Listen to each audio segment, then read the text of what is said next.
पूज्य मैनेजर साहब जी के चोला छोड़ने के बाद महात्मा चंद जी की ड्यूटी पूज्य वकील साहब जी ने पलिया डेरे लगा दी, जो यूपी की साइड है, नेपाल के बॉर्डर पर। वहाँ भी बड़ा ही सुंदर डेरा पूज्य मैनेजर साहब के हुक्म से वहाँ बना हुआ है डेरा, देखने लायक चीज है। तो वहाँ महात्मा चंद जी जाना नहीं चाहते थे। फिर उन्होंने अर्ज भी की पूज्य वकील साहब जी से। तो पूज्य वकील साहब जी कहने लगे कि चंद जी, आपका अगर वहाँ जी ना लगे तो यहाँ आप वापिस आ जाना, ठीक है। तो फिर महात्मा चंद जी कहने लगे ठीक है बाबा जी। फिर उनका कहना मानकर वो वहाँ पलिया डेरा में रहे। उनको वहाँ भी बड़ा प्यार मिला चंद महात्मा जी को, और महात्मा राजेंद्र जी भी साथ चले गए। और कुछ टाइम वहाँ रहने के बाद महात्मा राजेंद्र जी यहाँ नामी टिब्बा यहाँ रहने लगे। यहाँ पूज्य मनेश साहब जी की बनाई एक गुफा है, वहाँ पर रहकर महात्मा राजेंद्र जी ने बड़े भजन सिमरन किया वहाँ अंदर। वो ज्यादा ना तो किसी से मिलते हैं, ना किसी से ज्यादा बातचीत करते हैं। अपने जितना भी समय होता है अपना भजन सिमरन में निकालते हैं, रात को जागते हैं। जो कोई जाता है वहाँ उनको भी बिठा के भजन सिमरन करते हैं, और बड़ी सतगुरु की वहाँ चर्चा होती है। तो एक बार अपने पूज्य वकील साहब जी डेरा गंदेली आए महात्मा राजेंद्र जी से मिलने। तो जब महाराज जी ऊपर चुबारे पर गए तो सेवादार था उनका, अभी भी उनके पास रहते हैं सतनाम। तो वो बाबा जी के लिए चाय बना के लेके आए। तो बाबा जी चाय पीने लगे, बहुत ही मीठी। तो फिर बाबा जी कहने लगे भी हमें तो शुगर की थोड़ी शिकायत है, तो हम फीकी चाय पीते हैं, आप ऐसे करो फीकी चाय बना लो। तो वो सेवादार फिर भागा भागा गया, इलेक्ट्रॉनिक चूल्हा था उसके वहाँ। तो उन्होंने वहाँ फटाफट चाय बनाई फीकी, और महाराज जी के लिए एक चीनी का कप भरकर लेके आया। जब महाराज जी को चाय का कप देने लगा तो चाय ज्यादा थी। महाराज जी कहने लगे भी कम कर थोड़ी। तो फिर महाराज जी ने, महात्मा राजेंद्र जी पास ही बैठे थे, तो उनकी तरफ देख कर कहने लगे कि राजेंद्र, ऐसे कर आधी चाय तू ले ले, और तू भी फिक्की पिया कर चाय। कुछ दिन तो थोड़ी ऊपरी सी अटपटी सी लगती है, उसके बाद अच्छी लगती है चाय, फिक्की पिया कर ठीक रहती है सेहत के लिए। तो उसके बाद महात्मा राजेंद्र जी भी फिक्की चाय पीने लगे। तो बाबा जी से मिलकर बड़ा राजेंद्र महात्मा जी को प्यार दिया वहाँ ऊपर।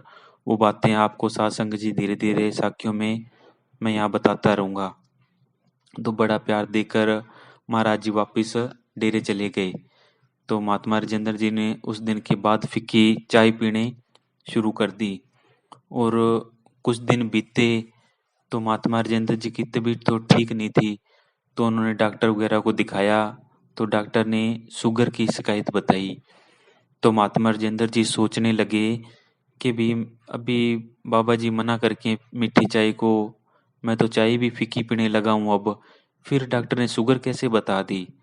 चलो जो हो रहा है ठीक ही है। फिर उन्होंने सोचा कि जब मौका मिलेगा तो पूज्य वकील साहब जी से बात करेंगे इसके बारे में।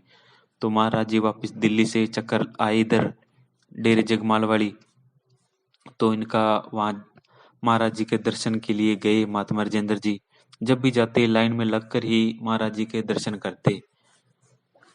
तो जैसे ही मौका मिला महाराज जी के दर्शन किए। महाराज जी ने जब भी देखते बड़े खुश होते महात्मा राजेंद्र जी को देखकर, और अंदर बुला लेते। और फिर मौका मिला ऊपर अनामी में गए तो महात्मा राजेंद्र जी ने बात बताई कि बाबा जी आप फिक्की चाय बता के उसके बाद तो मुझे शुगर होगी। तो बाबा जी ताड़ी मार कर हंसे, पूज्य वकील साहब जी खिलखिलाकर हंसे, कहने लगे अच्छा ये कैसे हो गया। तो फिर कहने लगे मैं चेकअप कराने गया था तो डॉक्टर ने शुगर बताई है। का अच्छा। तो फिर महाराज जी कहने लगे पूज्य वकील साहब जी, कह राजेंद्र ऐसे करा कर, तू टप में नहाया कर, हम भी टप में नहाते हैं, और पूज्य मस्ताना जी भी टप में नहाया करते थे। तो 1 घंटा टप में नहाया कर, और एक ऐसा टप ले ले उसमें ये तुम्बे होते हैं, उधर राजस्थान में तो बहुत ही होते हैं वो तुम्बे। वो खारा बहुत होता है तुम्बा साध संगत जी। वो तुम्बे और नीम के पत्ते टप में डालकर उसको पैरों से ऐसे, मतलब उसको दोनों पैरों से लताड़िया कर इसको, नीम के पत्ते और तुम्बे डालकर टब में इसको लताड़िया कर।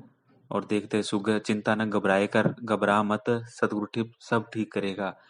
ये काम कर, ये तो शुगर भी ठीक हो जाएगी और सब ठीक हो जाएगा, घबराना नहीं है, ठीक है। ये तो आते दुनियादारी है, आती चलती रहती है।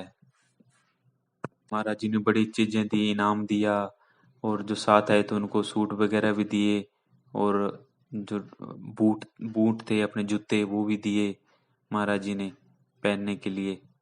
तो फिर वहां से राजेंद्र महात्मा जी खुशी खुशी अपने डेरे गंदेली आ गए, और महाराज जी वहाँ जितने दिन डेरे जगमाल वाली रहे, सारी साध संगत को भजन सिमरन कराते रहे। और इधर महात्मा राजेंद्र जी आकर गंदेली डेरा में उन्होंने एक लोहे का बट्ठल लिया, बट्ठल कह लो टप कह लो, लोहे का लिया, और उसमें नीम के पत्ते और वो तुम्बे लताड़ने शुरू कर दिए।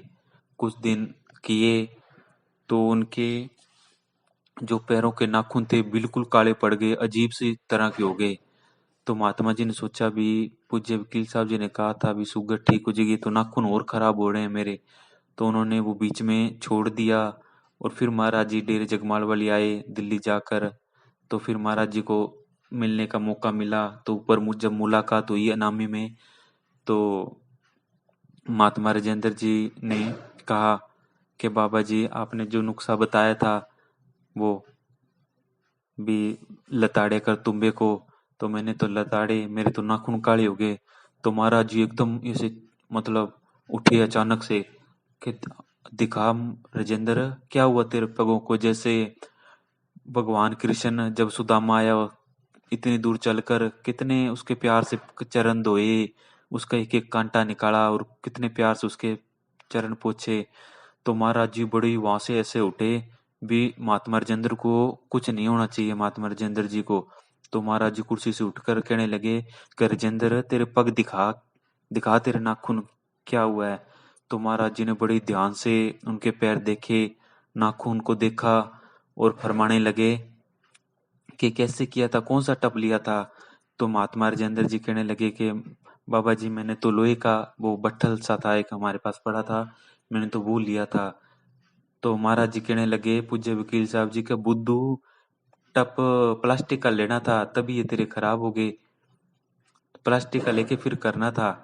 तो फिर उनके हुक्म अनुसार वापस टप प्लास्टिक में किया तो उनके ठीक हो गए वापस। तो फिर महाराज जी बड़े उनको वचन किया करते थे, अलग से प्रसाद दिया करते थे। एक साध संगत जी आपको बात बताते हैं पुरानी, पता नहीं साध संगत ने कभी सुनी है या ना सुनी, या हो सकते हैं कई मानेंगे या कई नहीं मानेंगे, पर हकीकत है। पूज्य मस्ताना जी जब बलूचिस्तान से आते तो महाराज सावन सिंह जी उनको एक अलग प्रसाद दिया करते थे कि ले भी जा, और साथ में कुछ वचन किया करते थे। तो एक ही पाकिस्तान से पीर भी पूज्य मस्ताना जी के साथ आया करते, पीर था बलूचिस्तान का, पूज्य मस्ताना जी उनको भी साथ लेकर आए कि भी हमारे मुर्शद के दर्शन आप भी कर लो। तो वो क्योंकि महाराज सावन सिंह जी की बातें सुनकर वो भी बड़ा हैरान हुआ, और रामते देख कर वहाँ भजन सिमरन कराते, रात को जागना देखकर कहते भी हम भी पूज्य मस्ताना जी के मुर्शद से मिलेंगे। तो वो आया ना वहां पर, तो नाम लेने के लिए कहा, और वो ऐसे कहने लगा कि जो आपने पूज्य मस्ताना जी को नाम दिया वो मुझे नाम दो।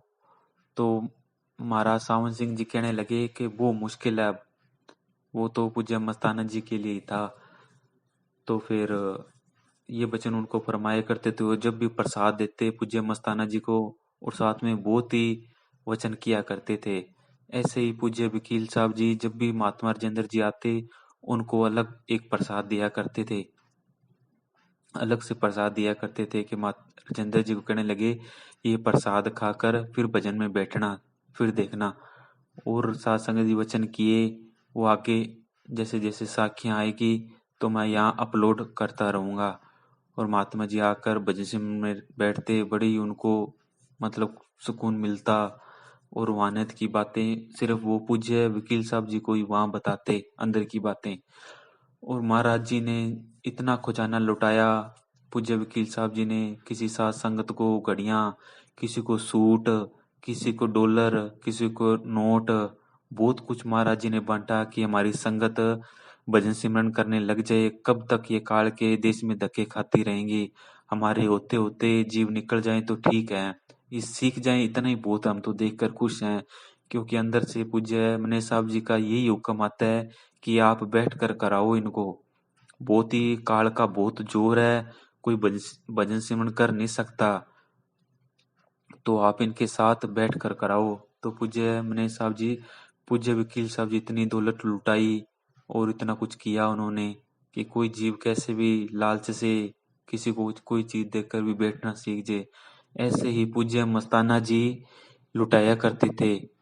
तो एक बार आखिरी दिनों में पूज्य मस्ताना जी ऐसे टोकरी बड़ी पड़ी थी साध संगत जी नोटों की, तो पूज्य और हल्की हल्की हवा चल रही थी, सत्संग लगा हुआ था। सत्संग के बाद पूज्य मस्ताना जी ने अपनी टोकरी में हाथ डाला और ऐसे एक रुख भर के पैसों का ऐसे उछाला। थोड़ी थोड़ी हवा तो चल ही रही थी और वो नोट थोड़े पीछे की तरफ उड़ गए और सारी संगत उन नोटों के पीछे दौड़ पड़ी लूटने के लिए। तो कुछ खास खास प्रेमी बस सामने बैठे रहे। तो पूज्य मस्ताना जी ने बड़े ही अफसोस में वचन फरमाए कि आपका ये आखिरी इम्तिहान था। आप सब नोटों के यार निकले, कोई मस्तानी गरीब का यार ना निकला, सब नोटों के यार निकले। इतने पूज्य मस्ताना जी ने अफसोस में वचन फरमाए। ऐसे ही पूज्य वकील साहब जी धन धन दौलत लुटाते रहे, डॉलर दे किसी को भी कोई जीव शायद निकल जाए। और साथ संगत जी एक बात यहाँ आपको सच्ची बताता हूँ, जितनी अंदर की दौलत, रूहानियत की दौलत महात्मा राजेंद्र जी ने लूटी है, शायद ही किसी ने लूटी है। और पूज्य वकील साहब जी ने रूहानियत दौलत भर भर कर राजेंद्र महात्मा जी को लुटा दी। अब इस बात को चाहे माने चाहे कोई ना माने, बड़ी लुटाई है आपके आगे। मैं इस वचन को, जो भी वचन है उनके फरमाए महात्मा राजेंद्र जी को, मैं आगे आपसे यहाँ अपलोड करता रहूंगा। और साथ संगत जी आप भी साखियां सुनते रहें। साथ संगत जी यहाँ साखियां अपलोड करने का एक ही है कि हमारा साखियों को सुनकर भजन सिमरन बनता रहे। बस हमने कोई शाबाश नहीं लेनी, कोई वाह वाह नहीं लेनी। पूज्य वकील साहब जी सबको रास्ता दिखा कर गए हैं, सबको नाम देकर गए हैं और अपना जितना हो सके भजन सिमरन करता रहे। अब हमें ऐसे साधु की जरूरत है जिसके संग में बैठकर हम हमारा भजन सिमरन बनता रहे। जब महाराज सावन सिंह जी चोला छोड़ गए तो पूज्य मनीष साहब जी ने मस्ताना जी का संग किया। हालांकि पहले पहले वो नहीं मानते थे, पूज्य मस्ताना जी को एक आम साधु समझते थे। फिर बाद में उनको पता लगा तो फिर वहां उनकी सोबत करने लगे। तो पूज्य मनीष साहब जी ने मस्ताना जी की सोबत करके और रूहानियत का जो बीज डाल गए थे महाराज सावन सिंह जी, उनके रहबर में वहां वो पलते रहे। और पूज्य मस्ताना जी ने बड़ी दया में रखी, वो कुछ अपनी ताकत खर्च करके और पूज्य मनीष साहब जी को अंदर का सारा खेल दिखाया। 12 साल तो पूज्य मनीष साहब जी वहां रहे और सचखंड आते जाते रहे। और पूज्य मस्ताना जी के जाने के बाद 6 साल के बाद फिर ये डेरा 1966 में जगमाल वाली शुरू हुआ और यहाँ आने के बाद नामदान शुरू किया। कुल मिलाकर 18 साल बाद पूज्य मनीष साहब जी ने नामदान देना शुरू किया। इतने तक वो सचखंड आते जाते रहे और जीवों का हाल देखते रहे। कई बार वो पूज्य मस्ताना जी को कहते थे कि बाबा जी, ये जो काल ने इतना डंबर रच डाला है, इस हिसाब से तो कोई भी जीव नहीं निकल सकता। ये तो इस चीज का तो बड़ा खुलासा होना चाहिए रूहानियत का। तो पूज्य मस्ताना जी यही कहते हैं कि पहले आप सब कुछ देख लो, फिर ही आप सबको बताना।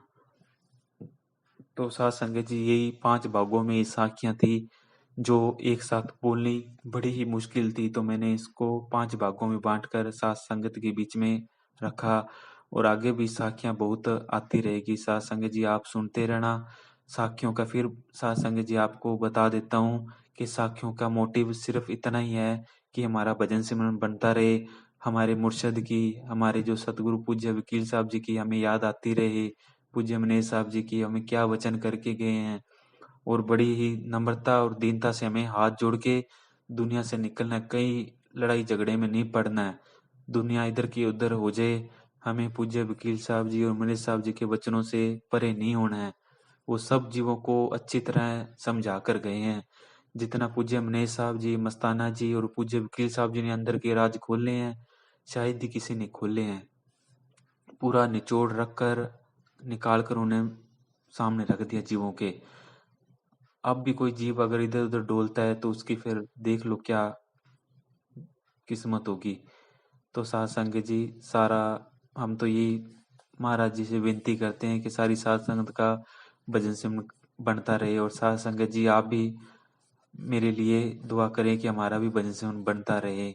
धन धन सतगुरु तेरा ही आसरा, हाजर नाजर जिंदा राम तेरा ही आसरा।